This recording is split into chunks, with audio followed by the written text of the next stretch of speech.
Finally, I turn to the issue of Iraq, and particularly to the residents of Camp Liberty and formerly of Camp Ashraf. There are Iranian dissidents who are in refuge in Camp Liberty in Iraq. They are persecuted on a daily basis.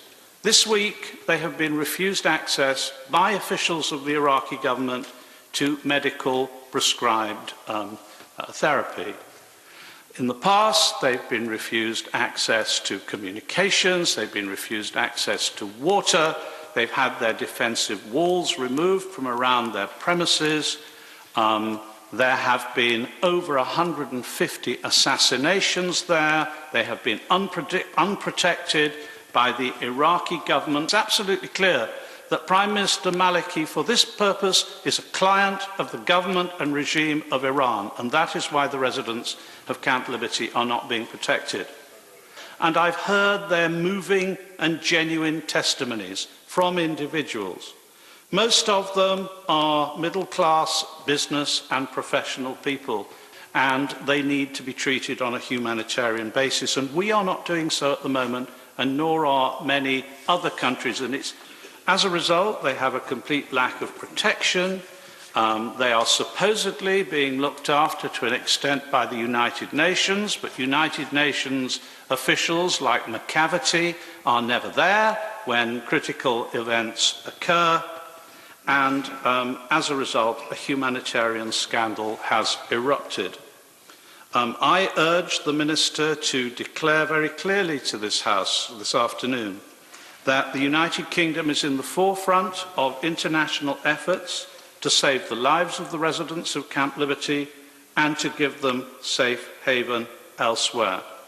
If the Iranian regime has any interest in persuading us of its earnest in meeting our concerns over nuclear and other issues, surely the small question in quantum terms of the residents of Camp Liberty is one on which they could demonstrate their earnest at no risk to themselves and gain the respect of the rest of the world for their change and their humanitarian approach. And I would ask our government to use every effort to ensure that those unfortunate people are protected. Still is the fact that the FCO tells us that they don't know who was responsible. What bunkum at a time when GCHQ in cahoots with the United States probably knows what each of us here had for breakfast this morning. How can we stand here and pretend we have confidence in our own position? As for Iran, this is a very difficult matter, and I was most interested to hear what the noble Lord Lamont had to say about that in the debate today. But it does seem clear that the regime has been assisting the Syrian regime in the current crisis. The new president is allegedly more moderate, but the human rights situation in the country continues to be bad, with many public executions and the oppression of women.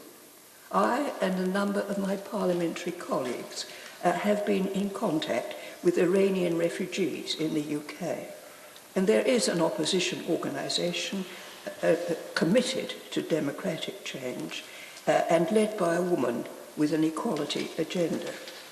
Groups of its members are in UN-protected camps in Iraq at the moment, Ashraf and Liberty.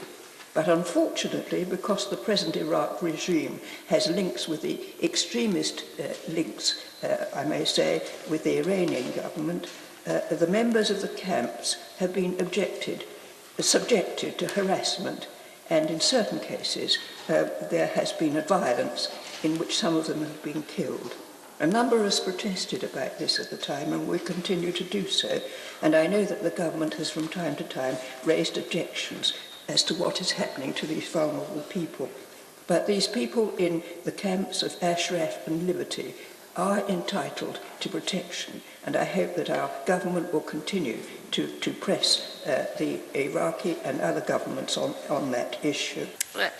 Wanted me to assure the House that we continue to raise the issue of human rights in Iran. I can give him that assurance. The human rights situation in Iran remains dire, and we're determined to hold the government to account. We've frequently released statements condemning the human rights situation in Iran and have led action by the international community on these issues.